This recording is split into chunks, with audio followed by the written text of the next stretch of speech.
प्रादुर्भाव हुआ था। यही कारण है कि मार्ग शीर्ष मास के कृष्ण पक्ष की इस एकादशी को उत्पन्ना एकादशी कहा जाता है। आज के दिन भगवान विष्णु के 16 कला निधान पूर्ण अवतार भगवान कृष्ण की पूजा की जाती है। भगवान कृष्ण की पूजा में नैवेद्य के रूप में केवल फल ही अर्पित किए जाते हैं। फलहार में भी आप फलों का ही भोजन करें, कुट्टू अथवा मावे की मिठाइयों का प्रयोग न करें। श्री सूत जी बोले कि हे मुनियों, विधि सहित इस एकादशी महात्म्य को भगवान श्री कृष्ण ने कहा था। भक्तजन ही इस व्रत को प्रेम पूर्वक सुनते हैं और इस लोक में अनेकों सुखों को भोगकर अंत में विष्णु पद को प्राप्त होते हैं। श्री सूत जी ने कहा कि हे प्रभु, इस एकादशी व्रत का महात्म्य क्या है, इस व्रत को करने से क्या पुण्य मिलता है और उसकी विधि क्या है, सो आप मुझे कहिए। ऐसा सुनकर श्री भगवान ने कहा कि हे अर्जुन, सबसे पहले हेमंत ऋतु के मार्गशीर्ष महीने में कृष्ण पक्ष की एकादशी का व्रत करना चाहिए। दशमी की शाम को दातुन करनी चाहिए और रात को भोजन नहीं करना चाहिए। एकादशी को सुबह संकल्प नियम के अनुसार कार्य करना चाहिए। स्नान करने से पहले शरीर पर मिट्टी का लेपन लगाना चाहिए। चंदन लगाने का मंत्र इस प्रकार है: अश्व क्रांते रथ क्रांते विष्णु कांते वसुंधरे उवृतापि बराहेन कृष्णेन सता बाहुना मृति के हरे में पाप यन्मया पूर्वक संचितम तिभा तेन पापेन गच्छामि परम गतिम। स्नान के बाद धूप दीप नैवेद्य से भगवान का पूजन करना चाहिए। रात को दीपदान करना चाहिए। ये सकर्म भक्ति पूर्वक करने चाहिए। उस रात को नींद और स्त्री प्रसंग को त्याग देना चाहिए। एकादशी के दिन तथा रात्रि में भजन सत्संग आदि शुभ कर्म करने चाहिए। उस दिन श्रद्धापूर्वक ब्राह्मणों को दक्षिणा देनी चाहिए और उनसे अपनी गलतियां की क्षमा मांगनी चाहिए। धार्मिक जनों को शुक्ल और कृष्ण पक्ष की दोनों एकादशी को एक सा समझना चाहिए। उसमें भेद मानना उचित नहीं है। ऊपर लिखी विधि के अनुसार जो मनुष्य एकादशी का व्रत करते हैं उनको शंख द्वारा तीर्थ एवं दर्शन करने से जो पुण्य मिलता है वह एकादशी के व्रत के पुण्य के 16वें भाग के बराबर भी नहीं। व्यतीतपात युग में संक्रांति में तथा चंद्र सूर्य ग्रहण में दान देने से और कुरुक्षेत्र में स्नान करने से जो पुण्य प्राप्त होता है वही पुण्य मनुष्य को एकादशी का व्रत करने से प्राप्त होता है। जो फल देव पाठी ब्राह्मणों को 1000 गौ दान करने से मिलता है उसे 10 गुना अधिक पुण्य एकादशी का व्रत करने से मिलता है। 10 श्रेष्ठ ब्राह्मणों को भोजन कराने से जो पुण्य मिलता है वह एकादशी के पुण्य के 10वें भाग के बराबर होता है। निर्जल व्रत करने का आधा फल एक बार भोजन करने के बराबर होता है। उपरोक्त कोई सा एक व्रत जरूर करना चाहिए। एकादशी का व्रत करने पर ही यज्ञ दान तप आदि मिलते हैं, अन्यथा नहीं है। अतः एकादशी को अवश्य ही व्रत करना चाहिए। इस व्रत में शंख से जल नहीं पीना चाहिए।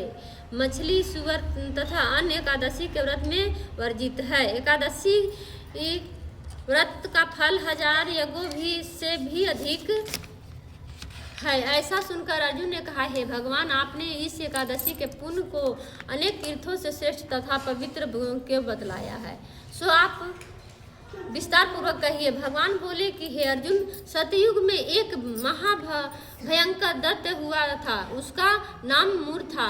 उस दैत्य ने इंद्र आदि देवताओं पर विजय प्राप्त कर उन्हें उसके स्थान से गिरा दिया। तब देवेंद्र ने महादेव जी से प्रार्थना की, है शिव शंकर, हम सब देवता दैत्यों के अत्याचारों से दुखित हो मृत्यु लोक में अपना जीवन व्यतीत कर रहे हैं। अन्य देवताओं को हालात का तो वर्णन ही नहीं कर सकता। आप कृपा कर इस महान दुख से छूटने का उपाय बतलाइए। शंकर जी बोले, हे देवेंद्र, आप विष्णु भगवान के पास जाइए।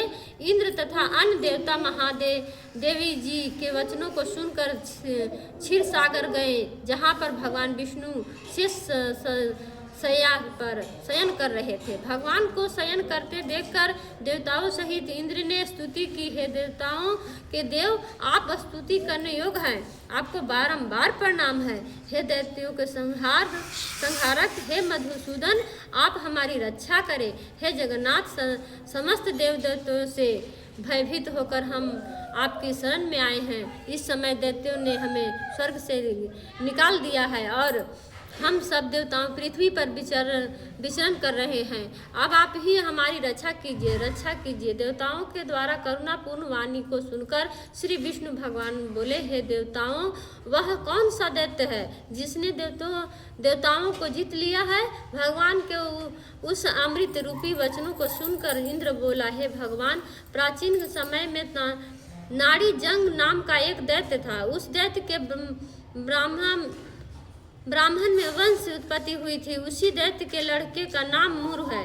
उसकी राजधानी चंद्रावती है।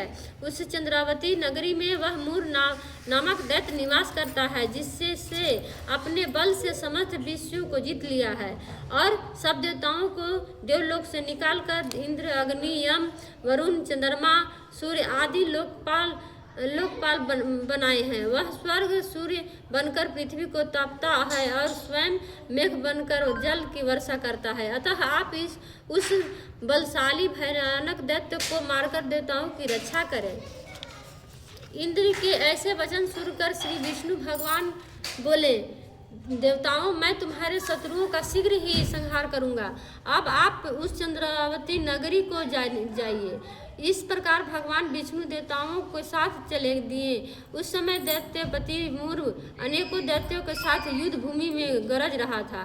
युद्ध प्रारंभ होने पर असंख्य दानव अनेकों अस्त्र शस्त्र को धारण कर देवताओं से युद्ध करने लगे, परंतु देवताओं दैत्यों के आगे एक क्षण भी न ठहर सके। तब भगवान विष्णु की भी युद्ध भूमि में आ गए। तब दैत्यों ने भगवान विष्णु को युद्ध भूमि में देखा तो उन पर अस्त्र शस्त्रों का प्रहार करने लगे। भगवान भी चक्र और गदा से उनके अस्त्र शस्त्रों को नष्ट करने लगे। इस युद्ध में अनेकों दानव दैत्य के लिए सो गए, परंतु दैत्यों का राजा मूर भगवान के साथ निश्चल भाव से युद्ध करता रहा। भगवान विष्णु मूर को मारने के लिए जिन जिन शस्त्रों का प्रयोग करते, वे सब उनके तेज से नष्ट होकर उस पर पुष्प के समान गिरने लगे। अनेक अस्त्र शस्त्रों को प्रयोग करने पर भी भगवान उसको न जीत सके। वह आपस में मल्ल युद्ध करने लगे। भगवान विष्णु उस दैत्य से देवताओं के लिए सहस्र वर्ष तक युद्ध करते रहे, परंतु उस दैत्य को न जीत सके। अंत में विष्णु शांत होकर विश्राम करने की इच्छा से बद्री का आश्रम चले गए। उस समय 38 कोस लंबी एक द्वार वाली हेमवती नाम की एक गुफा में शयन करने की इच्छा से भगवान घुसे। हे अर्जुन, अंततः मैंने उस गुफा में शयन किया। वह दैत्य भी मेरे पीछे पीछे चला आया। मुझको शयन करता देखकर भागने को तैयार हो गया। वह दैत्य सोचने लगा कि यह मैं आज अपने चीर शत्रु को मारकर दैत्य के लिए निष्कंटक हो जाऊंगा। उसी समय मेरी देह में से एक अत्यंत सुंदर कन्या दिव्य वस्त्र धारण करके उत्पन्न हुई और दैत्य के सामने आकर युद्ध करने लगी। तब वह दैत्य आश्चर्य के साथ सोचने लगा कि यह ऐसी बलवान कन्या कहाँ से उत्पन्न हुई। वह दैत्य उस कन्या से लगातार युद्ध करता रहा। कुछ समय बीतने पर उस कन्या ने क्रोध में आकर उस दैत्य के अस्त्र शस्त्रों के टुकड़े टुकड़े कर दिए। उस कन्या ने उसका रथ तोड़ डाला। तब तो वह दैत्य महान क्रोध करके उससे मल्ल युद्ध करने लगा। उस कन्या ने उसको धक्का मारकर मूर्छित कर दिया। उठने पर उसका सिर काट लिया। वह दैत्य सिर कटते ही पृथ्वी पर गिर गया और मृत्यु को प्राप्त हुआ। अन्य समस्त दानव भी ऐसा देखकर पाताल लोक को चले गए। जब भगवान विष्णु की निद्रा टूटी तो उस दैत्य को मरा देखकर अत्यंत आश्चर्य करने लगे और विचारने लगे, इस दैत्य को किसने मारा है। तब वह कन्या भगवान से हाथ जोड़कर बोली है कि हे भगवान, यह दैत्य आपको मारने को तैयार था, तब मैंने आपके शरीर से उत्पन्न होकर इसका वध किया है। कि इस पर भगवान बोले, हे कन्या, तूने उसको मारा है, अतः मैं तेरे ऊपर अत्यंत प्रसन्न हूँ। तूने तीनों लोकों के देवताओं को सुखी किया है, इसलिए तू अपनी इच्छा अनुसार वरदान मांग। कन्या बोली, हे भगवान, मुझे यह वरदान दीजिए कि जो मेरा व्रत करे उसके समस्त पाप नष्ट हो जाएं और अंत में स्वर्ग लोक को जाएं और मेरे व्रत का आधा फल रात्रि को मिले और उसका आधा फल एक समय भोजन करने वाले को मिले। जो मनुष्य भक्ति पूर्वक मेरे व्रत को करे वे निश्चय ही विष्णु लोक को प्राप्त करें। कृपा करके मुझे ऐसा ही वरदान दीजिए। जो मनुष्य मेरे दिन तथा रात्रि को एक बार भोजन करे वे धन्य धान से भरपूर रहे। इस पर भगवान विष्णु उस कन्या से बोले, हे कल्याणी, ऐसा ही होगा, मेरे और तेरे भक्त एक ही होंगे और अंत में संसार में प्रसिद्धि को प्राप्त होकर मेरे लोक को प्राप्त करेंगे। हे कन्या, तू एकादशी को पैदा हुई है, इसलिए तेरा नाम भी एकादशी हुआ। जो मनुष्य तेरे दिन व्रत करेंगे उनके समस्त पाप जड़ से नष्ट हो जाएंगे और अंत में मुक्ति को प्राप्त करेंगे।